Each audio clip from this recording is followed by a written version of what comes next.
जब भी हम काम वासना के बारे में सोचते हैं तो खुद के भीतर से सिर्फ एक ही आवाज़ आती है कि यार पता नहीं मैं कितना गंदा हूँ जो मेरे भीतर ये विचार पनप रहे हैं। मुझे नहीं चाहिए विचार, ये आते क्यों हैं? बचपन में तो नहीं आते थे, जब मैं 5, 6, 7 साल का था, 8 साल का था तब तो नहीं आते थे, लेकिन अब ये इतने हावी हो गए हैं, इतने प्रभावी हो गए हैं कि मुझे वो सारी चीज़ें सोचने के लिए मजबूर कर देते हैं जो मैं कभी सोचना नहीं चाहता। ये बहुत ही गंदे विचार हैं जो मेरे मन में कभी नहीं आने चाहिए। ये समस्या यहाँ मैक्सिमम लोगों की है। लगभग 15 से 35 तक के जितने भी लोग हैं, ये समस्या सभी लोगों की है। और जितना इसका सलूशन हम खोजने निकलते हैं उतना ही ये हमें और जकड़ लेता है और पकड़ लेता है और कोई सलूशन दिखता ही नहीं है। तो सबसे पहले तो हमें ये सोचना चाहिए कि ये आता ही क्यों है, हम इसके लिए क्या कर सकते हैं, क्या इसका कोई उपाय है जिससे हम इसको रोक सकें? क्या कुछ ऐसा हो सकता है? ये आते ही क्यों हैं?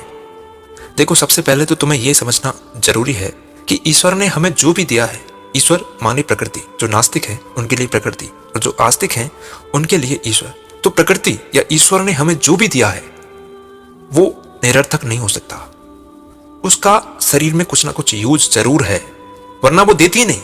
और जो ईश्वर ने हमें दे दिया है वो यूजलेस नहीं हो सकता।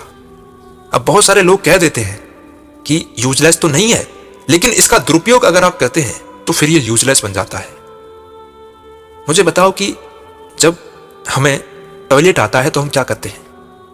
हम जाते हैं और फ्रेश होके आ जाते हैं और हमें कोई शर्मिंदगी महसूस नहीं होती है, क्योंकि शरीर ने मूत्रा से बना दिया और उसमें रिसेप्टर्स दे दिए। जैसे ही स्ट्रेचिंग होती है मूत्राशय में तो हमारे दिमाग को सिग्नल पहुंच जाते हैं कि कुछ ना कुछ गड़बड़ी है, जल्दी खिला के आओ, और हम उसको खाली कर देते हैं। लेकिन यही हाल जब हमारी काम वासना के साथ में होता है तो हम क्या करते हैं? हम जाते तो हैं, खिलाते भी हैं, लेकिन अंदर से ग्लानि से भर जाते हैं। हमारे अंदर ये हीन भावना किसने बिठाई, कैसे आई? बचपन में जब बच्चे को डराया जाता है, बिल्ली आ जाएगी, भूत आ जाएगा, कुत्ता आ जाएगा, जो बच्चा जो है उन्हीं छोटे छोटे जानवरों से डरना शुरू कर देता है। लेकिन असल में हमारी जिंदगी में वो बहुत ज्यादा हानिकारक होते नहीं हैं। तो हमने कहीं ना कहीं तो ये सुना है कि जो सेक्सुअल डिजायर्स हमारे भीतर पैदा हो रहे हैं ये हमें नरक में ढकेल देंगे। अगर हम इनको अपनाएंगे तो हमारे शरीर में ऊर्जा की हानि होगी, हम कहीं नहीं पहुंच सकते। क्या ये बिल्कुल सच है? क्या सीमन एजैकुलेशन से हमारे शरीर की ऊर्जा खत्म होती है? और अगर होती है तो कैसे होती है? अब इसको ध्यान से समझना। देखो, हमारा शरीर अगर कोई प्रोडक्ट बना के दे रहा है, चाहे वो ब्लड हो, चाहे वो वीर्य हो, चाहे वो मूत्र हो, या फिर पसीना, या फिर कुछ और, जो भी चीजें बन रही हैं, हमारा शरीर सिर्फ उन्हें उतने ही अमाउंट में बना सकता है जितना वो कैपेबल है। आप ये बिल्कुल नहीं कर पाएंगे कि वीर्य की जो मात्रा है ml में निकलती है उसको आप लीटर में बदल दें। नहीं कर सकते, क्योंकि हमारा शरीर कैपेबल है ही नहीं।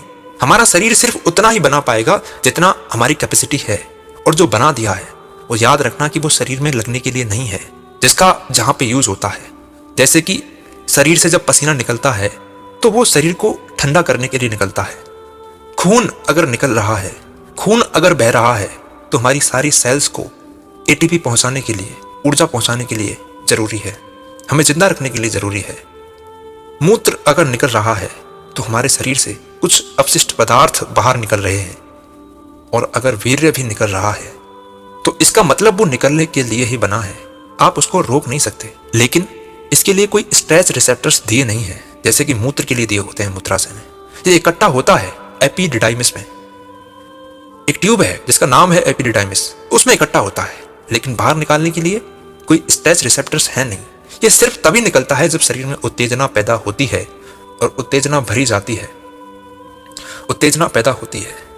लेकिन शरीर ने इसको पहले से ही बना दिया है। हमारे स्पर्म का निर्माण डेली रेगुलर बेसिस पर चल रहा है। हमारा शरीर लगातार स्पर्म प्रोड्यूस कर रहा है। स्पर्मेटोजेनेसिस के द्वारा स्पर्म सेल जो हैं वो शुक्राणु बनाती हैं, और इसी तरीके से फीमेल में हर महीने अंडाणु बनता है। अब बहुत सारे लोग ऐसा मिथ जोड़ देते हैं कि इन स्पर्म्स को, इस सीमन को, इस वीर्य को अगर हम रोक के रखेंगे तो हमारे शरीर की एनर्जी बहुत ज़्यादा बढ़ जाएगी। सबसे पहले तो यह समझना जरूरी है कि ऐसी कोई ट्यूब नहीं है जो हमारे वीर्य को ऊपर की साइड में ले जाए, हमारे दिमाग तक पहुंचा दे। ऐसी कोई ट्यूब नहीं है।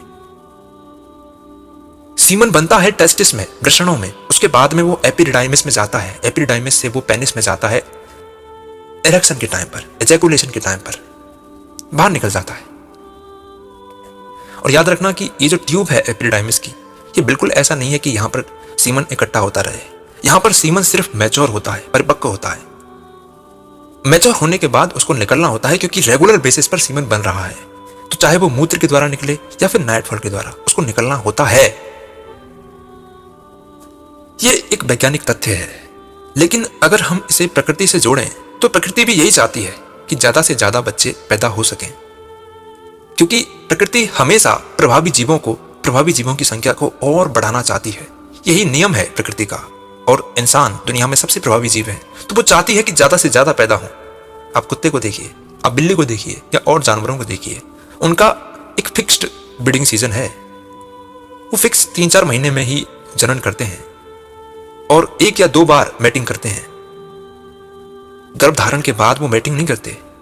लेकिन इंसानों में 12 महीने 24 घंटे मैटिंग का प्रोसेस चालू रहता है। ये क्यों है?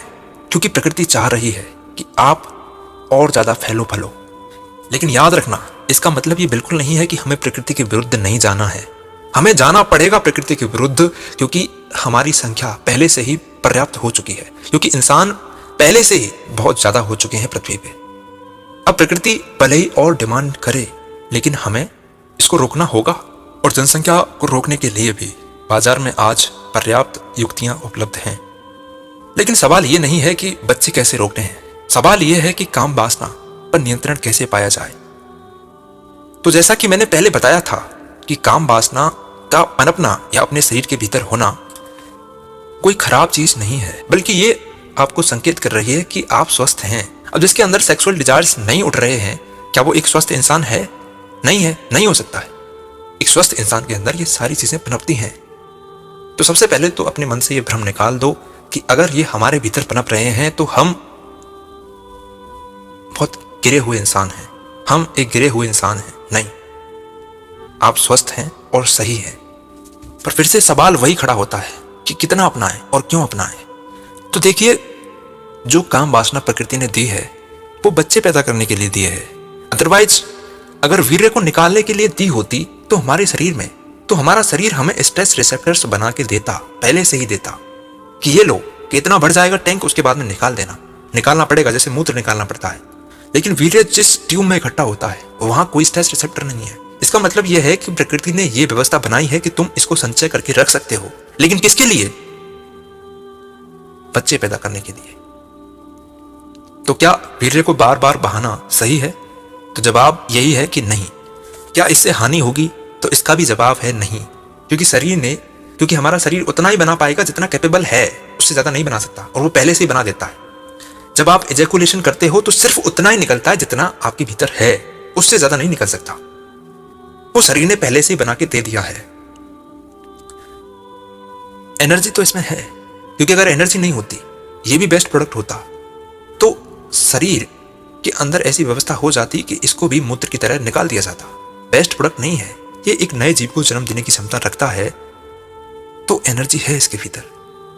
लेकिन हमारा शरीर इसे पहले से ही बना चुका है, इसलिए इसको निकालने से हमारे शरीर पर कोई प्रभाव नहीं पड़ने वाला।